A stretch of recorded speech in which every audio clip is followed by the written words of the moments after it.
सभी विद्वत महानुभाव और आप सभी इस सेमिनार में उपस्थित सभी सज्जन समुदाय को प्रणाम करते हुए अभी अभी हम लोगों ने महामती पुरस्कार से प्रोफेसर जयप्रकाश साके जी को सम्मानित किया। महामती प्राणनाथ महाराजा छत्रसाल के गुरु थे। महामती प्राणनाथ जामनगर से एक ऐसे राजा की तलाश करने निकले थे जो उनके उद्देश्य को साकार कर सके। उत्तर भारत का पूरा भ्रमण उन्होंने किया। हरिद्वार के महाकुंभ में सारे सनातन समाज को उन्होंने जागृत किया और दिल्ली में 16 महीने रह करके बादशाह औरंगजेब को भी उन्होंने अद्वैत का सिद्धांत पढ़ाना चाहा अपनी वाणी के द्वारा कि आप जिस प्रकार से इस देश पे राज्य कर रहे हैं इसमें धार्मिक समभाव की जरूरत है। ये पाठ पढ़ाने के लिए बड़ा भारी प्रयास किया परंतु औरंगजेब ने उनकी बात नहीं सुनी। तो भारत के सारे राजाओं को प्राणनाथ जी ने ललकारा।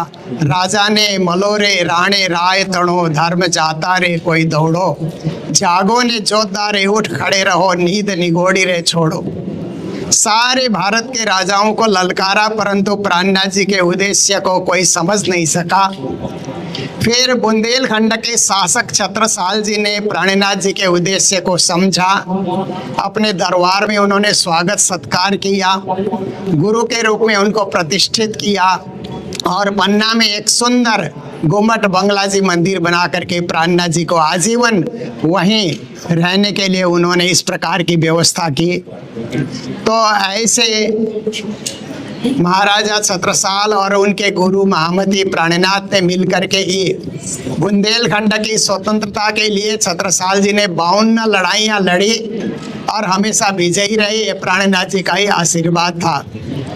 तो आज यहाँ पर अद्वैत के संदर्भ में जो सेमिनार हो रहा है तो मैंने भी कुछ पंक्तियाँ लिखी थी जो अद्वैत से संबंधित है, तो मैं मेरे संबोधन में इसको थोड़ा मैं रखना चाहूँगा। वाणी जो अद्वैत के सो कहावे शब्दातीत, सो जागृत बुद्ध अद्वैत बिना क्यों सद पावे द्वैत। प्राणनाथ जी कहते हैं कि अद्वैत जो है वो शब्द एकदम जटिल शब्द है। द्वैत बुद्धि वाले अद्वैत जैसे शब्द को जल्दी से नहीं समझ पाएंगे परंतु इसको समझे बिना विश्व एक हो नहीं सकता है। तो इस प्रकार से प्रारंभ में जब वैदिक काल था तो एकम सद विप्रा बहुधा वदन्ति एकमेवा द्वितीयम ब्रह्म एको विश्वस्य भुवनस्य राजा। अद्वैत की उस समय सोच रखी जाती थी। आचार्य काल आया तब भी अद्वैत की सोच रखी गई। इसीलिए मध्वाचार्य ने द्वैतवाद, निम्बार्काचार्य ने द्वैताद्वैतवाद, रामानुजाचार्य ने विशिष्टाद्वैतवाद, वल्लभाचार्य ने शुद्धाद्वैतवाद और शंकराचार्य ने अद्वैतवाद की प्रतिष्ठा की। ये सारे बाद अद्वैत की ही यात्रा का एक क्रम माना जाएगा। इसी परिप्रेक्ष्य में महामती प्राणनाथ जी ने स्वलीला द्वैतवाद की स्थापना की अपनी वाणी में। वे कहते हैं निज लीला ब्रह्म बाल चरित्र जाकी इच्छा मूल प्रकृता, नयन के पाव पल में इशारता कई कोटि ब्रह्मांड उपजत खपता। निज लीला में निजस्व के आधार पे उन्होंने फिर क्या कि एक अद्वैत की एक संकल्पना करते हुए उन्होंने इस बात की उन्होंने स्थापना की, स्वलीला द्वैतवाद की। फिर प्राणनाथ जी कहते हैं पार ब्रह्म तो पूर्ण एक है, ये तो अनेक परमेश्वर कहावे। अनेक पंथ शब्द सब जुदे जुदे, सब कोई शास्त्र बुलावे। सभी शास्त्र की बातें करते हैं पर एक ब्रह्म की आराधना छोड़ करके अनेक अवतारी पुरुषों के पीछे लोग जा रहे हैं। इसीलिए सबको अनेकता में एकता ढूंढ करके एक परब्रह्म की पूजा में या आराधना में संलग्न होना चाहिए। ये महामती का विचार था। फिर उन्होंने कहा कोई कहे अद्वैत के कारण द्वैत खोजे पर अद्वैत शब्द जो बोलिए सिर पड़े उतर।